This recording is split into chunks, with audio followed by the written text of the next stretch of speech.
삶을 통해서 큐티를 하고 계신 분들은 요즘 이사야서를 큐티하고 계실 텐데, 오늘 본문은 지난 목요일에 큐티하신 본문입니다.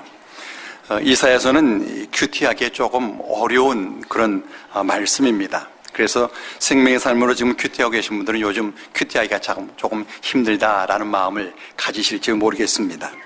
일반적으로 예언서의 말씀으로 큐티하는 것이 좀 어려운 경향이 있습니다. 그래서 여러분이 오늘 이 설교가 조금 어려울지도 모르겠습니다. 설교를 준비하면서 좀 말씀이 좀 어렵다라고 느껴질 땐 저도 모르게 이런 기도를 하게 됩니다. 하나님, 도대체 이 말씀이 누구에게 필요하기 때문에 제가 설교하게 하시나요? 라고 하다 보면은 그 말씀이 제게 필요한 말씀인 것을 제가 깨닫게 될 때가 참 많이 있습니다.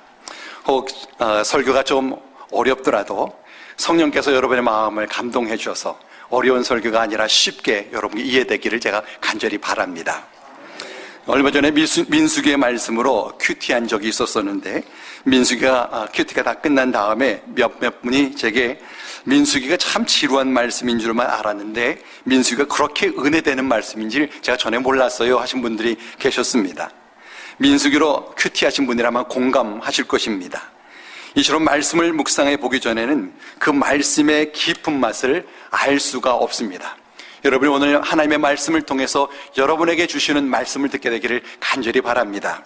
우리가 말씀을 통해서 나에게 주신 음성을 들을 수만 있다면 그것처럼 귀한 것이었는데, 하나님께서 오늘 나에게 그 말씀을 주시려고 이 말씀을 설교하게 하셨구나라고 여러분이 느껴지게 되기를 제가 간절히 바라겠습니다. 이사야서의 말씀이 큐티하기 어려운 말씀인 것은 사실이지만 이 말씀을 묵상해 보면 아주 특별하게 주시는 은혜가 있습니다. 여러분이 하나님께서 주시는 은혜를 사모하는 마음으로 큐티도 하고 또 오늘 말씀을 받으시기를 바랍니다. 오늘 설교의 제목은 나의 왕 예수입니다. 요즘에는 왕 그러면은 이 호칭이 별로 마음에 와닿지를 않습니다. 나라마다 왕이 없어진 지 이미 오래고 또 아직 남아있는 몇 안 되는 왕들도 그저 상징적인 인물로만 존재하기 때문입니다. 오히려 요즘은 대통령 그래야 더 마음에 와닿을지 모릅니다. 그러나 대통령이라고 말을 해서는 왕을 바로 이해할 수가 없습니다. 대통령은 국민이 선출하는 사람이고 또 임기가 정해져 있기 때문에 어떤 절대적인 존재가 되지를 못합니다. 그러나 왕은 혈통으로 이어받는 사람이고 그 종신토록 그 자리에 지킬 수 있고 또 그가 가진 힘도 절대적이기 때문에 대통령과는 비교할 수 없는 절대적 존재입니다. 그렇기 때문에 누군가를 나의 왕이라고 한다는 것은 그분이 나의 절대적인 존재라는 것을 말하는 겁니다. 나의 모든 것이 그분께 달려있고 그분이 나를 다스리시고 내가 그분으로 인하여 살기도 하고 또 죽기도 한다는 겁니다. 그렇기 때문에 그 왕이 참 좋은 왕이라면 내 삶은 행복한 삶이 될 것이고 그 왕이 나쁜 왕이라면 내 삶은 불행한 삶이 될 수밖에 없습니다. 이사야 선지자는 분열왕국 시대에 남유다에서 활동했던 선지자입니다. 이사야서 1장 1절에 보면은 그가 선지자로 활동할 때의 왕이 누구였나 하는 것을 밝히고 있는데, 유다왕 우시아와 요담과 아하스와 히스기야 시대의 아모스의 아들 이사야가 유다와 예루살렘에 관하여 본 계시다라고 했습니다. 이사야는 선지자로 활동하는 동안에 이 4명의 왕을 경험했습니다. 먼저 우시아 왕은 남유다의 제10대 왕인데 주전 791년부터 739년까지 통치한 왕입니다. 그는 하나님을 섬기기는 했지만 제사장만이 할 수 있는 성전 분향을 자기 마음대로 스스로 했다가 문둥병에 걸려 죽었습니다. 우시아의 뒤를 이은 왕이 요담 왕인데 그는 하나님을 섬기기는 했지만 산당을 제거하지 않아서 우상 숭배의 빌미를 제공했습니다. 요담의 뒤를 이어 왕이 된 사람이 아하스입니다. 그는 통치하는 동안 내내 우상 숭배했던 악한 왕입니다. 그리고 그의 뒤를 이은 왕이 히스기야 왕입니다. 히스기야는 29년간 왕위에 있으면서 아하스로 인해서 우상 숭배가 가득한 이 남유다에 종교개혁을 단행을 하고 하나님의 계명을 철저히 지키게 한 왕입니다. 오늘 본문은 우상을 숭배한 아하스 왕 때를 배경으로 하고 있습니다. 아하스가 어떤 왕이었는가 하는 것을 역대하 28장 1절로 4절에 이렇게 기록을 합니다. 아하스가 왕위에 오를 때에 나이가 20세라. 예루살렘에서 16년 동안 다스렸으나 그의 조상 다윗과 같이 아니하여 여호와 보시기에 정직하게 행하지 아니하고 이스라엘 왕들의 길로 행하여 바알들의 우상을 부어 만들고 또 흰놈의 아들 골짜기에서 분향하고 여호와께서 이스라엘 자손 앞에서 쫓아내신 이방 사람들의 가증한 일을 본받아 그의 자녀들을 불사르고 또 산당과 작은 산 위와 모든 푸른 나무 아래에서 제사를 드리며 분향하니라. 아하스가 우상을 만들어서 섬기고 나라 곳곳에 우상을 섬기는 산당을 만들고 자녀들을 불살라 제물로 바치기까지 했습니다. 그로 인해 남유다 백성들이 영적으로 도덕적으로 타락했을 뿐만 아니라 국력은 매우 약해졌습니다.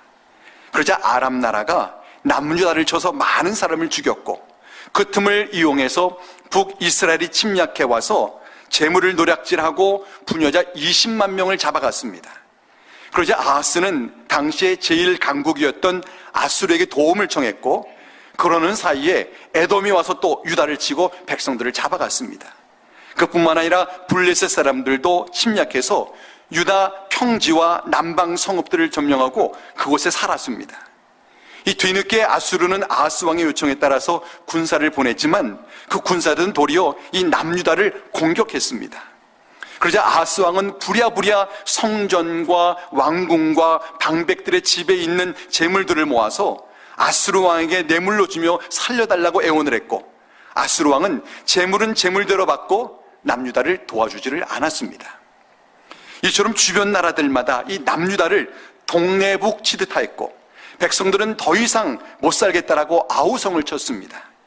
왕이라는 사람은 하고 온 날 우상 섬기는 데만 정신이 팔려 있고 재물은 모두 긁어서 강대국에 다 갖다 바치고 남은 재물은 주변 나라에서 침략해 빼앗아가고 관리들은 부정을 저지릅니다. 그런 가운데 백성들만 죽을 고생을 하는 겁니다. 이런 나라의 백성으로 산다고 한번 상상을 해보십시오. 얼마나 왕다운 왕이 그립겠습니까? 그런데 바로 이때에 이사야 선지자가 이와 같이 예언을 하는 겁니다. 1절과 2절입니다. 보라, 장차 한 왕이 공의로 통치할 것이요 방백들이 정의로 다스릴 것이며 또 그 사람은 광풍을 피하는 곳, 폭우를 가리는 곳 같을 것이며 마른 땅의 냇물 같을 것이며 곤비한 땅의 큰 바위 그늘 같으리니. 장차 한 왕이 와서 통치를 하게 되는데 그 왕은 공의로 통치할 것이라고 했습니다. 아하스 왕에게서는 공의라고는 찾아볼 수가 없는데 장차 올 왕은 공의로 통치한다는 겁니다. 또 그 왕을 보지 않은 방백들은 정의로 다스릴 것이라고 했습니다. 그리고 그 왕은 광풍을 피한 곳 같고 폭우를 가리는 곳 같고 마른 땅의 냇물 같고 곤비한 땅의 큰 바위 그늘 같다라고 했습니다.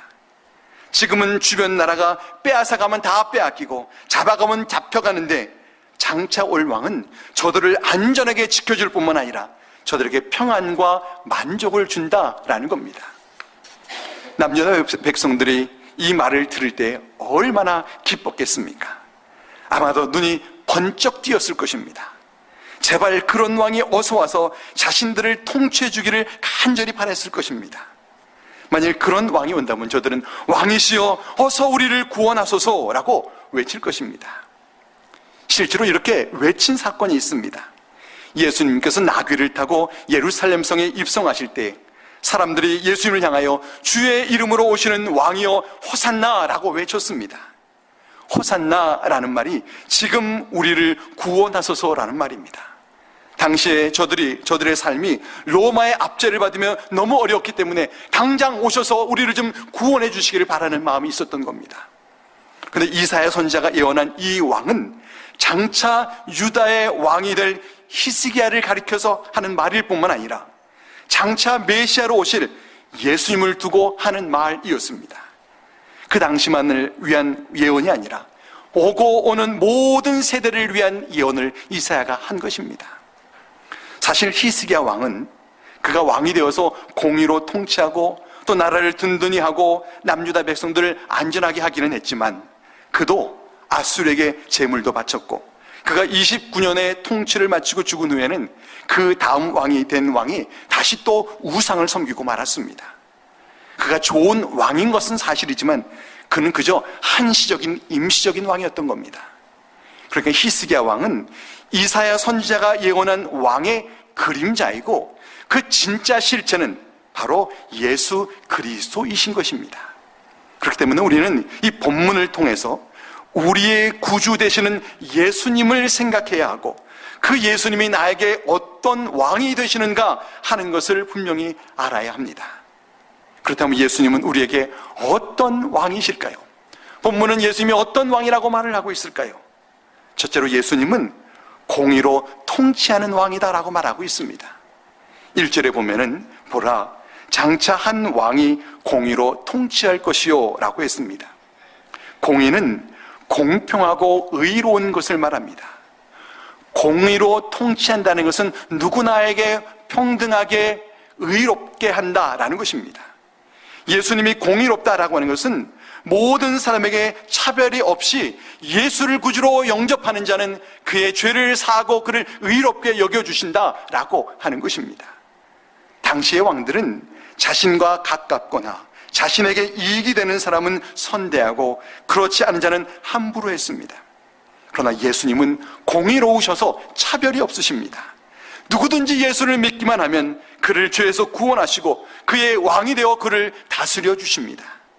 심지어 죄를 짓고 십자가에 달려 죽기 직전에 있는 강도도 그가 예수님을 구주로 영접할 때 차별 없이 그를 구원해 주셨습니다. 이처럼 예수를 믿는 자는 누구나 구원하시는 것이 바로 예수님의 공의입니다. 그래서 그 공의로 인해 우리도 구원을 받았습니다. 내가 예수님을 위해서 한 것은 아무것도 없지만 예수님을 구주로 믿은 것 하나 가지고 우리를 구원해 주셨습니다. 예수님께서 나를 구원해 주셨다라고 하는 것은 예수님이 나의 왕이 되신다라는 것이고 내가 예수님을 구주로 고백한다라고 하는 것은 예수님이 나의 왕이시다라고 고백하는 것과 다를 것이 없습니다. 왜냐하면 예수님께서 자신의 핏값으로 우리를 사셔서 나는 예수님의 소유가 됐고 예수님의 다스림받는 존재가 되었기 때문입니다. 이처럼 예수님은 우리의 공의로운 왕이 되십니다. 뿐만 아니라 예수님은 우리의 피난처가 되신다라고 말하고 있습니다. 2절에 보면은 또 그 사람은 광풍을 피하는 곳, 폭우를 가리는 곳 같을 것이며 라고 했습니다. 왕은 백성들의 피난처가 되어주는 인물이어야 합니다. 백성이 환난을 당할 때 그 환난을 피할 수 있게 하는 사람이 이 왕이어야 합니다. 예수님이 그를 믿는 자가 피할 수 있는 그 피난처가 되어주신다라고 하는 것입니다. 우리가 사는 세상은 사실 어디도 안전하지가 않습니다. 사람들이 연주를 듣던 라스베가스 공연장에 총탄이 날아와 수십 명이 죽기도 하고 학교에서 공부하던 학생들이 총탄에 맞아 죽는 일들이 우리 주변에 빈번히 일어나고 있습니다. 이 땅에는 안전한 곳이 없습니다. 그러나 오직 한 곳, 예수님과 함께하는 곳이 안전합니다. 예수님께서 그 영혼을 책임져 주시기 때문입니다. 예수님께서 하늘 보좌를 버리시고 이 땅에 우리를 구원하러 오신 것, 그것만 보고도 예수님과 함께하는 것이 얼마나 안전한 것인가 하는 것을 분명히 알 수 있습니다. 그래서 예수님께서 이것을 교훈하시기 위해서 제자들과 함께 배를 타고 호수를 건너가시면서 주무셨습니다. 그런데 예수님께서 주무실 때 마침 광풍이 불어서 배가 난파 직전에 이르렀습니다. 제자들은 예수님을 깨우면서 주여 우리가 죽게 된 것을 돌아보지 아니하시나이까 라고 하자 예수님이 일어나셔서 믿음 없는 자들아 왜 의심하고 두려워하느냐 라고 하시면서 바람과 바다를 잔잔케 하셨습니다. 예수님과 함께하면 비록 그것이 광풍송이라 할지라도 안전하다고 말씀해 주신 것입니다. 바울과 실라는 예수님을 떠나다가 빌립보 감옥에 갇혔지만 그들은 그곳에서 기도하며 찬송했습니다. 저들이 옥 가운데서 예수님과 함께 했던 겁니다. 그래서 예수님께서는 그 감옥도 저들의 피난처가 되게 하셨습니다. 그래서 저들은 옥문이 열렸어도 저들은 나가지를 않았습니다. 왜냐하면 예수님과 함께하면 그것도 피난처이기 때문입니다. 이처럼 예수님과 함께하는 곳이 안전한 곳이고 예수님이 곧 우리의 피난처이십니다. 뿐만 아니라 예수님은 마른 땅에 냇물이 되신다라고 본문은 기록하고 있습니다. 2절에 그 왕에 대해서 말하기를 마른 땅에 냇물 같을 것이며 라고 했습니다. 예수님이 우리의 영적 갈급함을 채워주시는 분이라는 겁니다. 그래서 요한복음의 기자는 예수님을 영적 갈증을 해결해 주시는 생수로 요한복음에 표현하고 있습니다. 요한복음 4장에 보면은 예수님께서 사마리아 수가성 우물에 물을 길러 나온 여인에게 이 물을 마시는 자마다 다시 목마르려니와 내가 주는 물을 마시는 자는 영원히 목마르지 아니하리니 내가 주는 물은 그 속에서 영생하도록 솟아나는 샘물이 되리라 하셨습니다. 예수님께서 자신이 영생하게 하는 샘물이라고 했습니다. 요한복음 7장 37절과 8절에 보면은 38절에 보면 이렇게 기록을 합니다. 명절 끝날 곧 큰 날에 예수께서 서서 외쳐 이르시되 누구든지 목마르거든 내게로 와서 마시라. 나를 믿는 자는 성경의 이름과 같이 그 배에서 생수의 강이 흘러나오리라 하시니라. 여기 말하는 명절은 초막절을 말하는 겁니다. 초막절은 이스라엘 백성들이 광야 생활을 한 것을 기억하면서 광야에 나가 초막을 짓고 일주일을 지내는 절기입니다. 이때가 한참 더운 7월 중순입니다. 그래서 초막절이 끝날 때쯤 되면은 더운 날씨에 광야에서 지낸 것 때문에 사람들이 다 목말라 합니다. 이때 예수님께서 사람들을 향해서 누구든지 목마르거든 내게로 와서 마시라. 나를 믿는 자는 성경의 이름과 같이 그 배에서 생수의 강이 흘러나리라 하셨습니다. 이 말씀은 예수님께서 저들에게 물 한 바가지씩 주겠다 하는 그런 말씀이 아니라 예수님을 믿는 자가 누리는 구원의 은혜에 대한 감격을 말하는 겁니다. 그래서 나를 믿는 자는 이라고 하셨습니다. 초막절을 지내도 영적 갈증을 해결하지 못하는 저들에게 예수님을 구주로 믿을 때 저들의 영적 갈증이 해결될 수 있다라고 말씀하신 것입니다. 그리고 마지막으로 본문은 예수님은 우리의 안식처가 되신다고 말하고 있습니다. 2절 끝부분에 곤비한 땅에 큰 바위 그늘 같으리니 라고 했습니다. 유다 땅은 이 대부분이 광야이기 때문에 나무가 별로 없습니다. 나무 그늘에 숨을 수가 없습니다. 광야길을 가는 사람은 이 뜨거운 햇볕과 싸워야 합니다. 그래서 그 광야를 곤비한 땅이라고 본문은 기록을 하고 있습니다. 그런데 그 광야에 큰 바위가 있다면 그 바위가 그늘을 만들게 되고 그 그늘은 이 광야길을 가는 나그네들의 아주 안식처가 됩니다. 광야길을 수없이 다니셨던 예수님께서는 광야길에서 큰 바위의 그늘이 얼마나 좋은 것인가를 잘 아셨습니다. 그래서 마치 광야에 무거운 짐을 지고 다니는 그런 여행객들, 나그네들을 향해서 말하듯 마태복음 11장 28절에 수고하고 무거운 짐진 자들아 다 내게로 오라. 내가 너희를 쉬게 하리라 라고 말씀하셨습니다. 예수님이 무거운 짐진 자들을 쉬게 하실 수 있는 이유는 예수님이 우리의 삶의 무거운 죄짐을 대신 져주시는 분이기 때문입니다. 찬송가 391장의 찬송가의 가사를 작사한 페니 크로스비라고 하는 여사가 있는데 이분이 찬송을 통해 이렇게 고백을 했습니다. 오 놀라운 구세주 예수 내 주 참 능력의 주시로다. 큰 바위 및 안전한 그곳으로 내 영혼을 숨기시네. 메마른 땅을 종일 걸어가도 나 피곤치 아니하며 저 위험한 곳 내가 이를 때면 큰 바위에 숨기시고 주 손으로 덮으시네. 아마도 혹 이분이 오늘 본문 말씀을 읽거나 아니면 예수님께서 수고하고 무거운 짐진 자들아 다 내게로 오라 내가 너를 쉬게 하리라 하신 말씀을 읽고 은혜를 받고 썼는지 모르겠습니다. 이 가사를 쓰신 이 크로스비 여사는 생후 6개월 만에 의사의 실수로 시력을 잃고 평생을 맹인으로 사신 분입니다. 그의 삶은 정말 안식을 기대할 수 없는 그런 삶입니다. 근데 그가 예수님이 자신의 구세주이신 것을 알고 믿고는 참 안식을 얻은 것입니다. 그리고 자신이 누리는 구원의 은혜를 생각하면서 그가 8,000여 개의 찬송가 가사를 작사했습니다. 우리를 힘들게 하는 문제들은 대부분 다 죄에서 나옵니다. 그래서 죄사함의 감격이 있는 자는 그 삶의 형편이 어떤지 간에 기쁜 삶을 살 수 있습니다. 크로스비 여사가 맹인으로 살아도 이 죄사함 받은 자로 살았기 때문에 자신이 안식을 누린다라고 노래할 수 있었던 것입니다. 이처럼 예수님을 왕으로 모신 사람은 그 마음의 변화가 일어납니다. 그래서 그가 어디 있든지 그곳이 피난처라고 고백할 수 있고, 그가 영생수를 마신다라고 만족함을 누릴 수 있고, 자신이 있는 곳이 예수님과 함께하면 거기가 안식처라고 말할 수 있고, 예수님 안에서 쉼을 얻을 수 있다는 것입니다.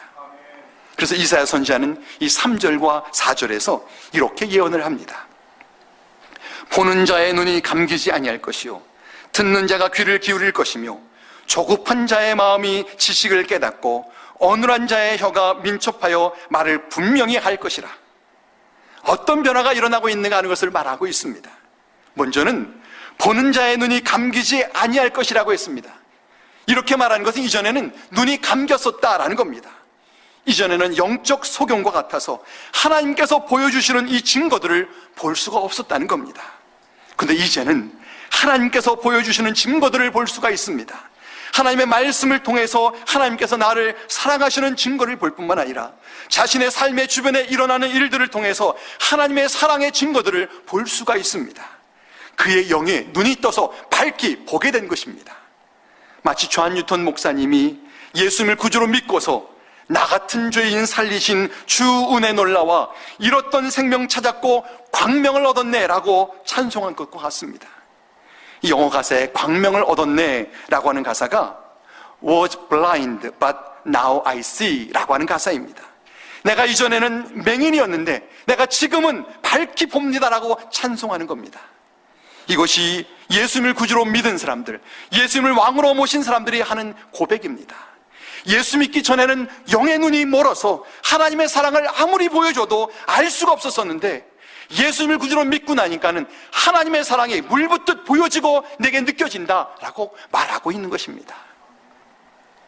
두 번째 일어나는 변화는 듣는 자가 귀를 기울일 것이고 조급한 자의 마음이 지식을 깨달을 것이다 라고 했습니다. 저는 영적으로 귀가 멀어서 말씀을 들어도 들리지가 않았습니다. 하나님의 말씀에 관심도 없었고 하나님의 말씀을 들어도 감동도 없었습니다. 또 마음이 조급해서 말을 듣고 깨닫지 못하면 쉽 포기해버렸습니다. 그런데 이제는 하나님의 말씀을 들으려고 하고 그 말씀이 마음을 울리고 그 말씀이 깨달아지더라는 겁니다. 마치 시편 기자가 시편 119편 103절에서 주의 말씀에 마치 내게 어찌 그리 단지요 내 입의 꿀보다 더하니다라고 고백을 하고, 105절에는 주의 말씀은 내 발의 등이요 내 길의 빛이니다라고 고백하는 것과 같습니다. 하나님의 말씀을 묵상하는 것이 점점 좋아지고 조금씩 마음에 감동이 오고 말씀을 통해 하나님과 교제하는 것을 경험하게 되는 겁니다. 예수를 구주로 고백하는 자, 예수님을 나의 왕으로 고백하는 자들이 이와 같은 변화를 누릴 수 있다고 하는 것입니다. 세 번째 변화는 어눌한 자의 혀가 민첩하여 말을 분명히 할 것이다 라고 했습니다. 이전에는 회개할 줄도 몰랐고 감사할 줄도 몰랐습니다.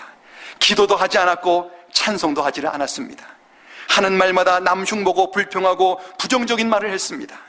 기도하려고 눈을 감으면 할 말이 없어서 1분도 너무 길었고 부르는 노래는 모두 세상 노래들 뿐이었습니다. 그런데 이제는 예수를 구주로 믿고 구원의 감격을 누리고 부르는 나의 죄를 회개하고 나를 죄에서 구원하신 것을 감사합니다. 하나님께 기도하고 찬송도 합니다. 말도 다른 사람을 격려하고 칭찬하는 말을 하고 긍정적인 말을 합니다. 그의 언어 생활이 변하고 그의 마음이 변한 것입니다.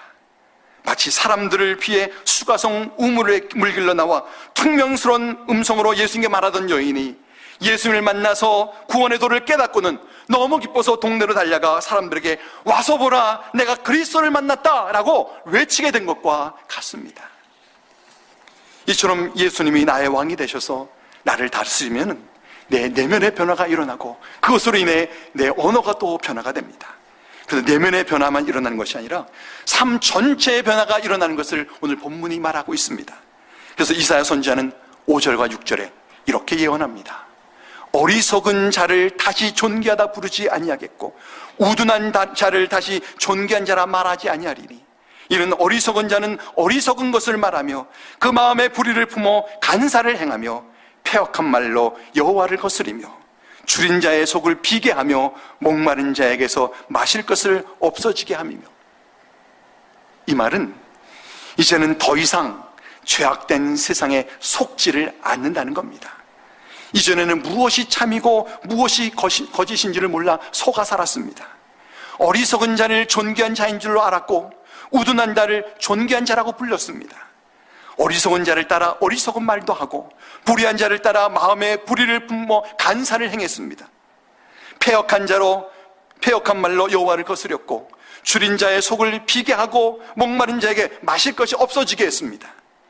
줄인 자의 속을 비게 하고 목마른 자에게 마실 것을 없게 한다는 것은 사랑을 베풀 줄을 모르고 오히려 사람들 것을 뺏는 그런 삶을 살았다는 겁니다. 그러나 예수님을 나의 왕으로 모신 후에는 더 이상 그렇지 않다는 겁니다. 왜냐하면 이제는 무엇이 참이고 무엇이 거짓인지를 알 뿐만 아니라 무엇이 어리석은 것이며 무엇이 불의한 것인지를 알기 때문입니다. 이제는 패역한 말로 하나님을 거스르지 않고 줄인 자와 목마른 자를 불쌍히 여깁니다. 예수님 때문에 내 삶이 바뀐 것입니다. 7절과 8절에는 이렇게 기록을 합니다. 악한 자는 그 그릇이 악하여 악한 계획을 세워 거짓말로 가련한 자를 멸하며 가난한 자가 말을 바르게 할지라도 그리함이거니와 존귀한 자는 존귀한 일을 계획하나니 그는 항상 존귀한 일에 서리라. 악한 자가 악한 계획을 세우고 악한 일을 해도 나는 더 이상 그것에 휩쓸리지 않고 존귀한 일을 생각하고 존귀한 일을 한다라고 말하고 있습니다. 여기 존귀하다라는 말의 헬라어 히브리어 네디브라고 하는 이 단어의 원뜻은 너그럽고 후하다라고 하는 뜻입니다. 어려운 사람들에게 너그럽고 자기의 유익을 구하기보다는 다른 사람의 유익을 구하는 것을 말합니다. 나의 왕이신 예수님께서 그런 삶을 사셨기 때문에 나도 이제 예수님을 따라 그런 삶을 살게 되었다라고 말하는 겁니다. 이처럼 예수님을 왕으로 모시면 우리의 삶 전체에 아름다운 변화가 일어납니다. 이제는 더 이상 삶의 형편이 행복의 조건이라고 말하지 않고 예수님이 나의 구주 되시고 나의 왕이 되신 것이 나의 행복의 조건이라고 말하게 됩니다. 그래서 평생을 맹인으로 살면서도 찬양하며 산 이 크로스비 여사가 이렇게 노래합니다. 메마른 땅을 종일 걸어가도 나 피곤치 아니하며 저 위험한 곳 내가 이를 때면 큰 바위에 숨기시고 주 손으로 덮으시네. 이것을 믿기 때문에 질병 가운데서도 안심할 수 있고 가난 가운데서도 불평하지 않을 수가 있고 힘든 삶을 사는 중에서도 감사할 수 있는 것입니다. 우리가 메마른 땅과 위험한 곳을 갈 때 우리를 큰 바위에 숨기시고 그 손으로 덮으시는 분이 바로 우리의 구주 되시는 예수님입니다. 여러분이 그 은혜를 누리고 있습니다. 우리가 누려야 한다고 하는 것입니다. 그 예수님이 나를 보호하시고 나에게 생수를 주시고 나에게 안식을 주시며 나를 다스리십니다라고 고백하는 것이 바로 나의 왕 예수라고 말하는 고백입니다. 예수님을 나의 왕이라고 고백하며 예수님의 다스림을 받으며 살아가는 여러분 한 분 한 분이 다 되시기를 주의 이름으로 간절히 축원합니다. 기도하겠습니다. 사랑이 많으신 하나님 아버지, 말씀으로 교훈해 주셔서 감사합니다. 메마른 땅과 위험한 곳을 가는 것 같은 우리 인생길에 예수님을 우리의 왕으로 보내주셔서 우리에게 피난처가 되게 하시고 우리에게 생수가 되게 하시고 우리의 안식처가 되게 하신 것을 감사합니다. 비록 우리가 광야길을 가는 것 같은 삶을 산다 해도 예수님을 나의 왕으로 모셨기 때문에 감사하며 찬양하며 기쁨으로 예수님과 동행하는 삶을 살게 하여 주옵소서. 예수님의 이름으로 간절히 기도하옵나이다. 아멘.